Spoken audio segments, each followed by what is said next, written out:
राघव भैया ये लीजिए। अरे वाह,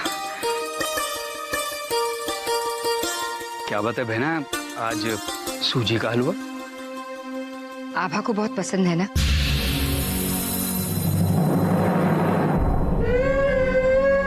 हमने सोचा करण की नौकरी लगी है तो कुछ मिठाई बना लेते हैं, उसकी खुशियां बांट तो नहीं सकते लेकिन उसकी खुशी में शामिल तो हो सकते हैं।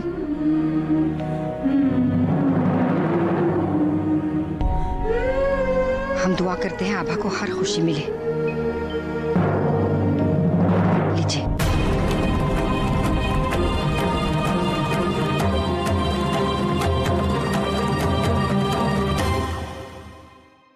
चाचा जी, एक खुशखबरी है।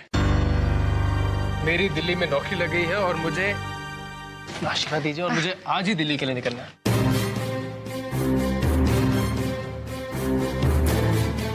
संस्कार बेटा, ये यूं अचानक? मामा जी, अब पुरानी नौकरी में दिल नहीं लगता। ये नौकरी बहुत बढ़िया है। हम तो हमेशा तुम्हारी तरक्की ही चाहेंगे संस्कार बेटे। पूरा एपिसोड देखिए ZEE5 पर।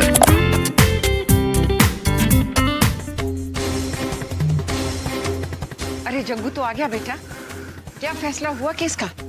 कौन जीता? जग्गू? दादी, जीत हमारे ससुर की हुई है। शुक्र है भगवान का।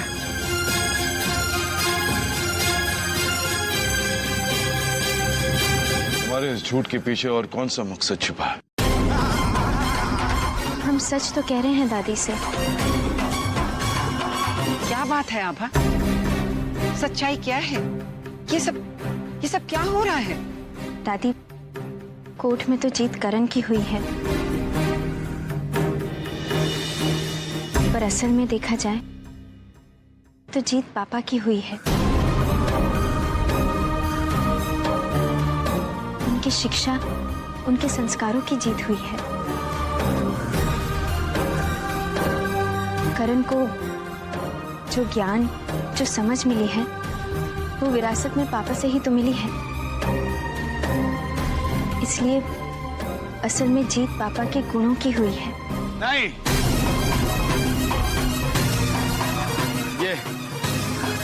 ये सब झूठ है, ये सब किताबी बातें हैं। अरे असली लड़ाई तो अभी बाप बेटे की अभी शुरू हुई है। आप इन्हें संभालिए, हम अभी डॉक्टर को फोन करते हैं।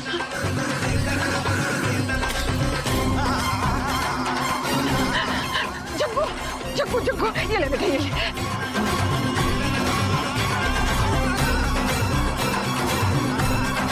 जग्गू,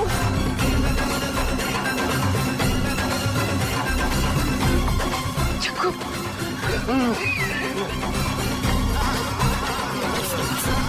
जग्गू।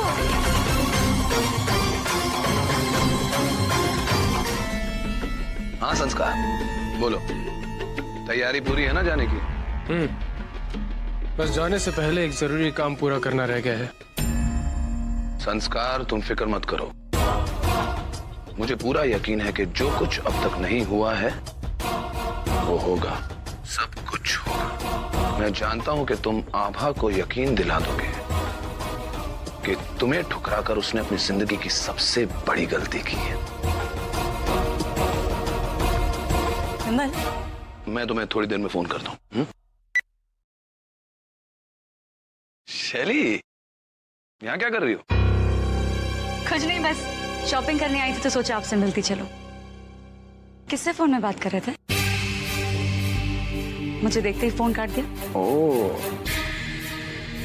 इतने सालों के बाद भी हमारी बेगम को शक है कि हम किसी और के साथ। अरे नहीं बाबा, मैं तो ऐसे ही पूछ रही थी। क्या है ना शैली, कभी कभार अपना निशाना साधने के लिए किसी और के कंधे पर बंदूक रखकर गोली चलानी होती है। संस्कार। अरे करण, व्हाट अ प्लेजेंट सरप्राइज। आओ। नहीं संस्कार, मैं सोच रहा था कि जब तक पिताजी इजाजत नहीं देते मेरा अंदर आना ठीक नहीं है ना। You're right. पर अचानक कैसे आना हुआ? आज मैंने अपना पहला कोर्ट केस लड़ा और जीता भी, तो सोचा Congrats a lot. तो मैंने सोचा इस खुशी को अपने परिवार के साथ बांट लूं, उनका आशीर्वाद भी ले लूं।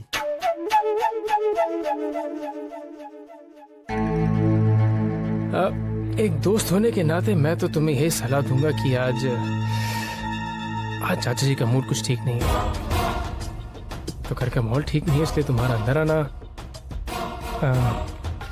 देख लो। अब लेकिन अरे ये तो मैं रख लूंगा ना। जैसे घर का माहौल ठीक हो तो मैं सबको खुशखबरी दे दूंगा और मैं उनका मुंह भी मीठा करवा दूंगा। हाँ, मैं बस एक बार माँ जी से मिलना चाहता हूँ। माहौल ठीक नहीं घर का, आगे तुम्हारी मर्जी, जैसे तुम्हें ठीक लगे। It's up to you. दादी, पापा की तबीयत कैसी है? बेटा, जिसकी इतनी समझदार और गुणी बहू हो, क्या कभी उसे कुछ हो सकता है? तूने समय पर डॉक्टर बुलाकर बहुत अच्छा किया बेटा। उसने इंजेक्शन दिया है, आराम है, अभी सो गया है जग। भगवान का लाख लाख शुक्र है। अरे कहाँ चलते? ओ दादी, आज करण को पहली सफलता मिली है। हम सोच रहे थे वो आए उससे पहले उनके लिए कुछ मीठा बना दें। बिल्कुल सही सोचा। आज उसकी जिंदगी का एक बहुत बड़ा दिन है। जा बना मीठा।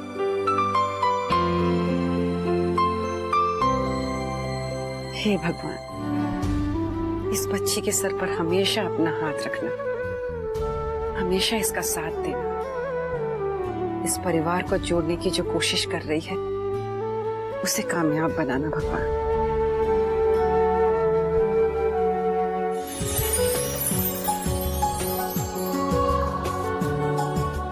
हमें तो लगा था आप हमसे नाराज हैं। हम आप ही का इंतजार कर रहे थे। हमने आपके लिए आपका फेवरेट गाजर का हलवा बनाया है। अब भला आप हमसे नाराज कैसे रहेंगे? हाथ तो हटाइए।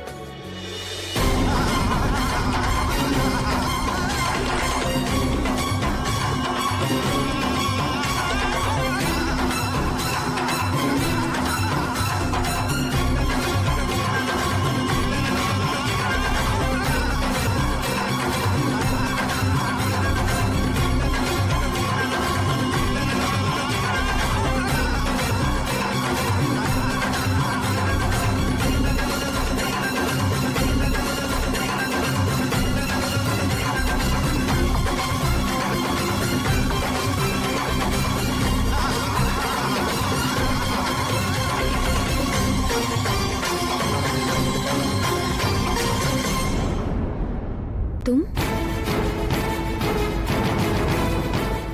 हमने देखा नहीं। हमने सोचा। यही तो अफसोस है आभा, तुमने मुझे कभी देखा नहीं, समझा नहीं मेरे प्यार को, मुझे, मेरे दिल को।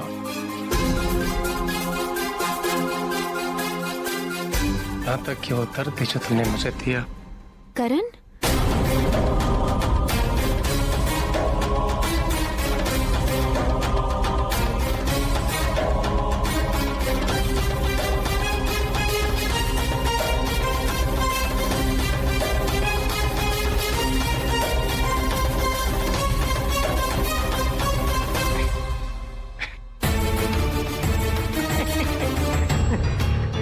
जो मेरी बचपन की दोस्त है ना आभा, ये बहुत जल्दी घबरा जाती है, डर जाती है, बस इसीलिए मजाक कर रहा था।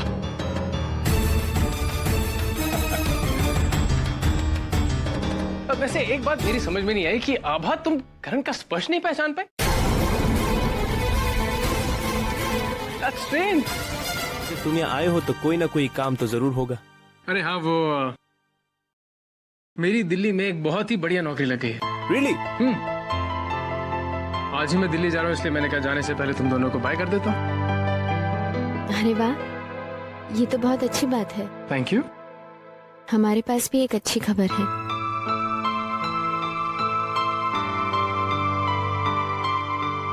करण ने आज पहला केस जीता है। हम अभी तुम्हारा मुंह मीठा कराते हैं।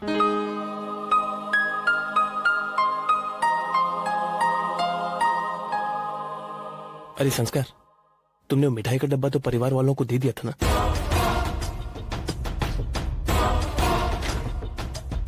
दे दिया था, लेकिन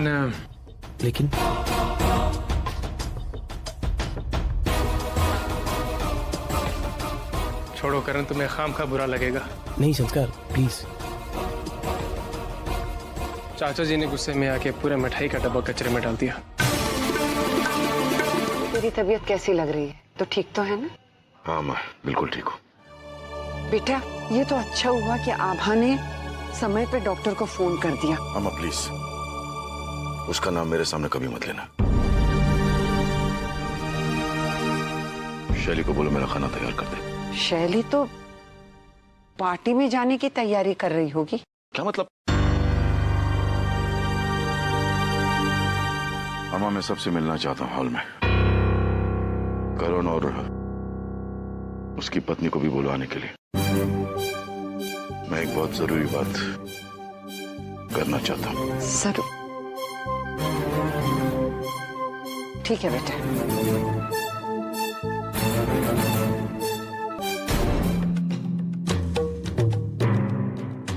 मुलाकात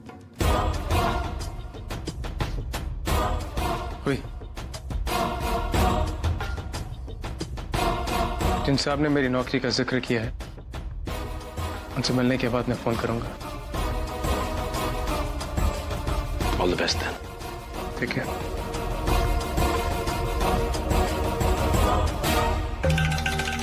विमल, वैसे आपने इसे भेजा कहाँ है? मैंने इसे अपनी किस्मत को। विमल, शैली, जग्गू ने तुम सबको बुलाया है, कुछ जरूरी बात करनी है। चलो।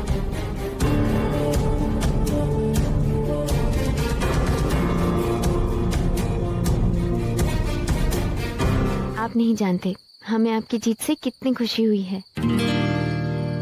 लेकिन मुझे लगा कि मेरे जीतने से ज्यादा तुम्हें पापा के हारने का दुख है।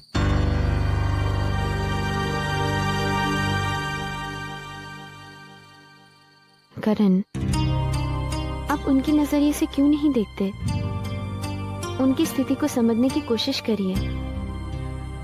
पता है, घर आते ही उन्हें सांस लेने में दोबारा तकलीफ होने लगी। फिर हमने डॉक्टर को बुलाया।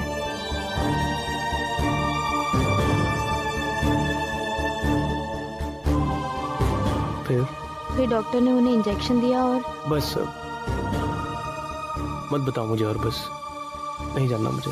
वो हमारे पापा हैं। आपको उन्हें तकलीफ में देखकर दुख नहीं होता? उन्हें मुझे तकलीफ में देखकर दुख नहीं होता आभा।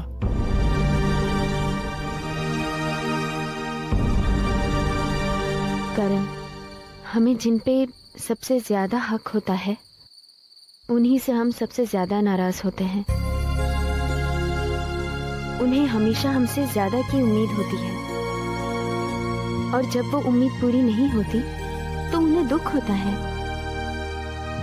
अब आपको क्या शिकायत है? यही ना कि आप पापा के लिए परेशान हैं, पर पापा आपके लिए परेशान नहीं। पर ऐसा नहीं है करण, पापा को भी आपकी चिंता है।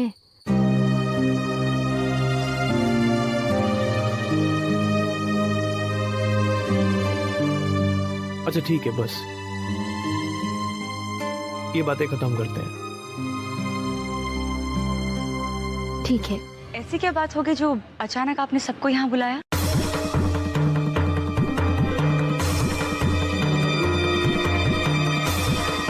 आपने करण और आभा को डिनर पर इनवाइट किया है क्या?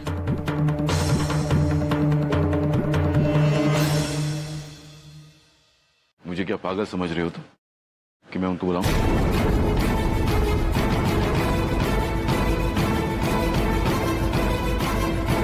बहुत इंपॉर्टेंट फैसला किया।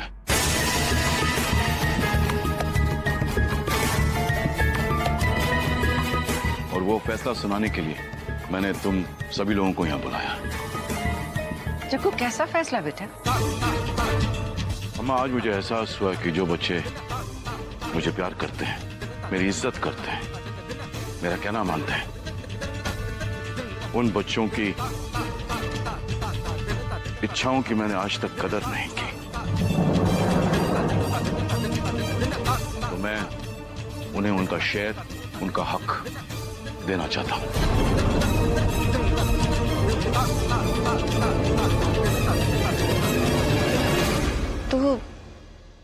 तो बंटवारा की बात करे है क्या?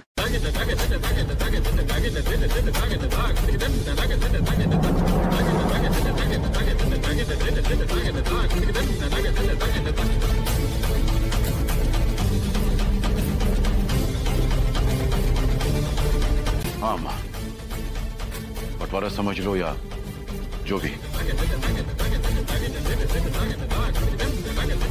मैं अपने बच्चों को उनका हक देना चाहता हूँ जिन्होंने मुझे प्यार दिया है।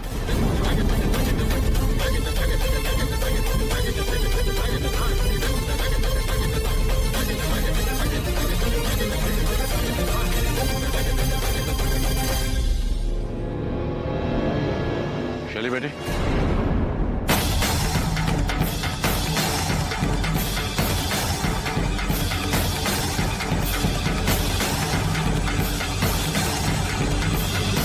ये रही तिजोरी की चाबियां।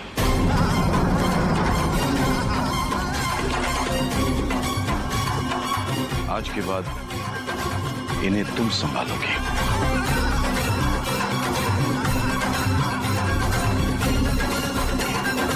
प्लीज।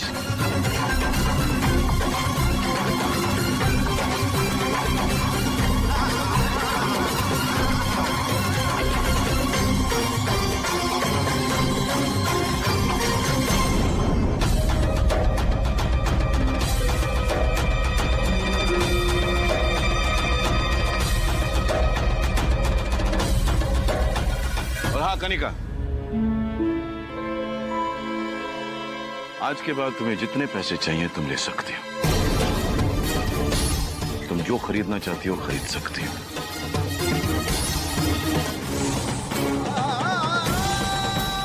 मिश्रा जी, ये पेपर्स वो पुराने घर के, और वो घर बहुत पुराना हो गया है, तो उसकी हर बार मरम्मत करनी पड़ती है।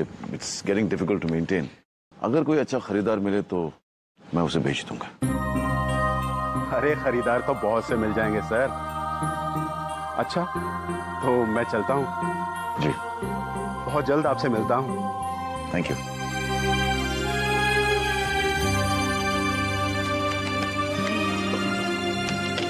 पापा, आप वो घर क्यों बेच रहे हैं? बेटा, वो घर इतने दिनों से बंद पड़ा है, कौन देखभाल करेगा उसकी, इसलिए मैंने सोचा कि। पापा, आप वो घर मत बेचिए प्लीज।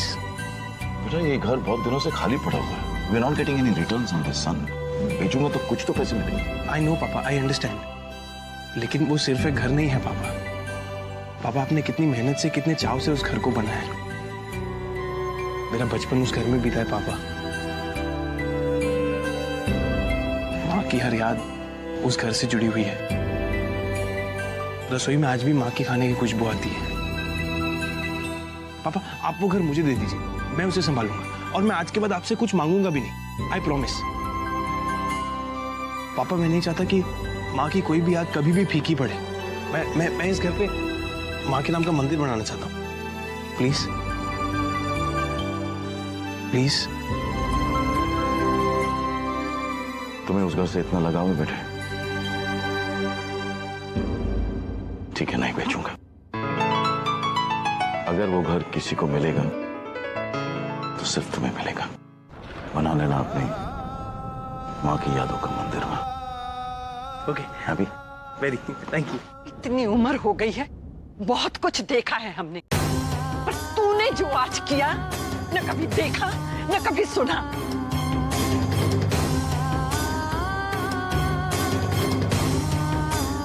इतना जानती थी कि बच्चे बंटवारा चाहते हैं, पर आज एक बाप को अपने बच्चों को बांटते हुए देखा मैंने।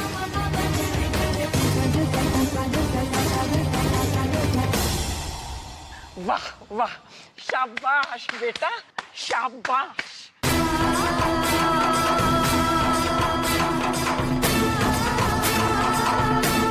एक बात के लिए तुझे आगाह कर देना चाहती हूँ, अपने बेटे को इतना मत उकसा वो ऐसी बगावत पर उतर आए कि खानदान के टुकड़े टुकड़े हो जाए।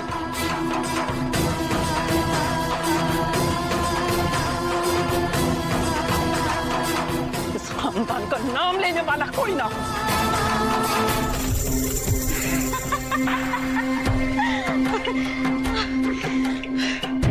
विमल, समझ में नहीं आ रहा कि इतने सारे पैसों का हम करें क्या। मन तो कहता है कि हर वो चीज जो हमें पसंद है वो अभी इसी वक्त खरीद कर ले आए। तो मना किसने किया है डार्लिंग?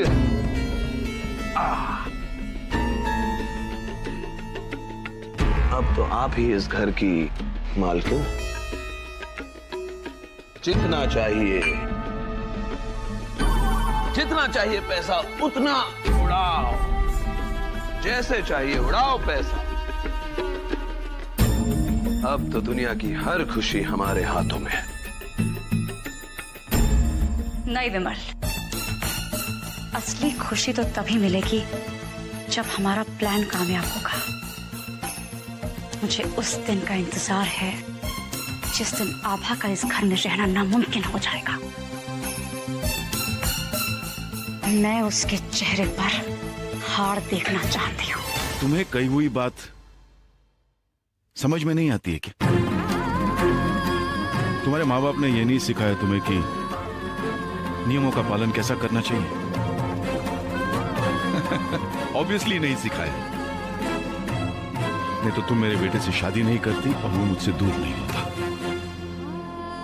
तुम्हारे माँ बाप ने तुम्हें जो सिखाया है वो ये है कि नियम तोड़ना सिखाया। ये मेरे घर में नहीं चलेगा। किसने इजाजत दी तुम्हें पूजा करने की? ये तो सुना था कि एक मछली पूरे तालाब को गंदा कर देती है, मगर एक बुरी लड़की पूरे खानदान को बर्बाद कर सकती है। ये आज अपनी आंखों से देख रहा हूं।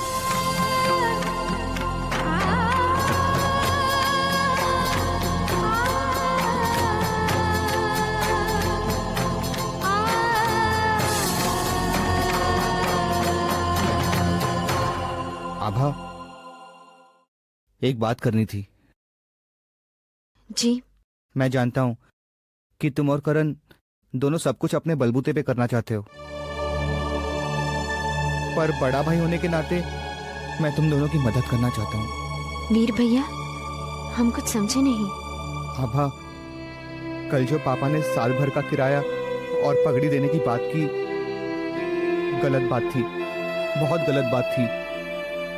मैं जानता हूं कि करण के लिए इस वक्त इतने पैसों का इंतजाम करना मुश्किल बात है, इसलिए मैंने करण के नाम पर पापा को वो पैसे दे दिए।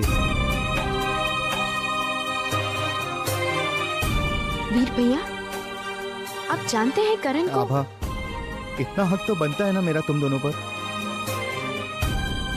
अगर करण नहीं मानेगा तो उससे बात करके मैं समझा दूंगा। वीर भैया, हमें नहीं लगता। बस आभा, तुम्हें इस बात का पता होना चाहिए था, इसलिए तुम्हें बता दिया। पर मेरी जेब से पैसे निकालकर मुझे ही वापस दे रहे हो तुम। How nice। वो बेवकूफ भी मेरे ही दिए हुए पैसों से तुम्हारी मदद करेगा और मुझे पता नहीं चलेगा। Is that what you thought?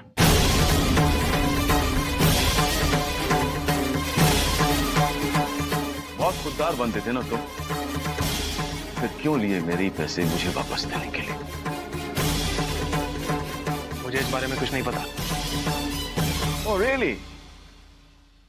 शायद तुम्हारी धर्मपत्नी को पता है इसके बारे में।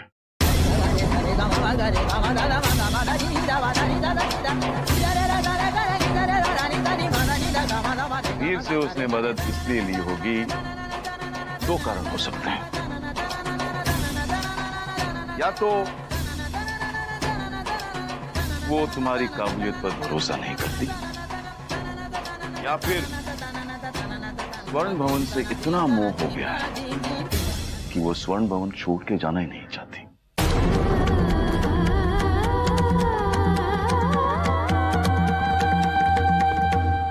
कारण जो भी हो, आज के बाद जो भी करोगे अपने बलबूते पे करना,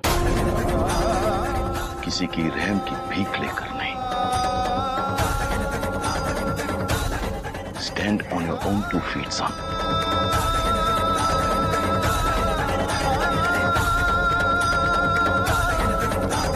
Really?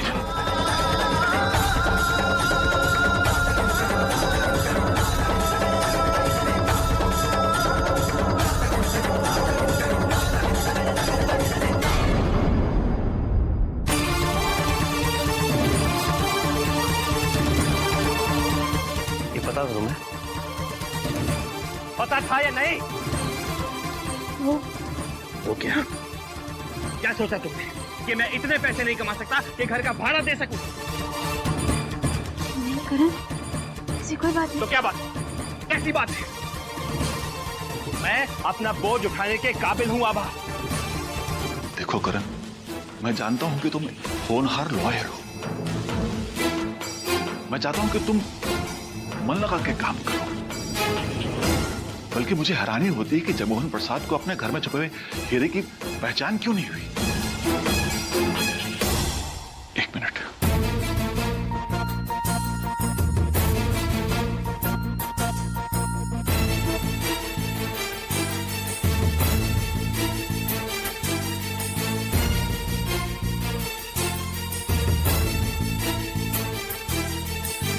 सर, ये प्लीज करण, ये लो। मना मत करना। ये कुछ नहीं है करण। तुम देखना, एक दिन तुम अपनी ही काबिलियत से अपना घर और अपनी गाड़ी बना लोगे। लेकिन तब तक के लिए तुम चाहो तो मेरे घर में रह सकते हो। तुम नहीं जानते कि तुमने वो केस जीतकर कितना बड़ा काम किया है।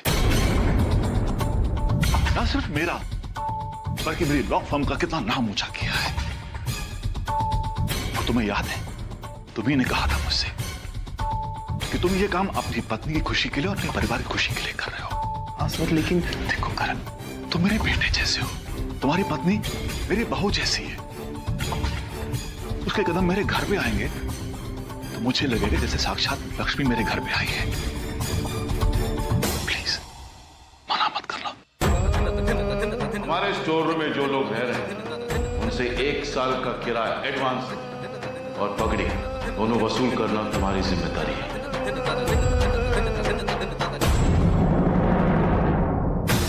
Thank you for this sir. Thank you so much. मैं ये जिंदगी भर नहीं भूलूंगा सर। गॉड ब्लेस यू बहुत।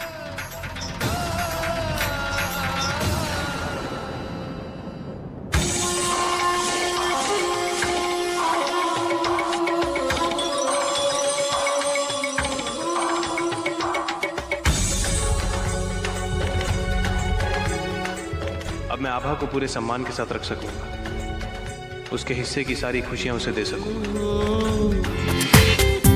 पूरा एपिसोड देखिए ZEE5 पर।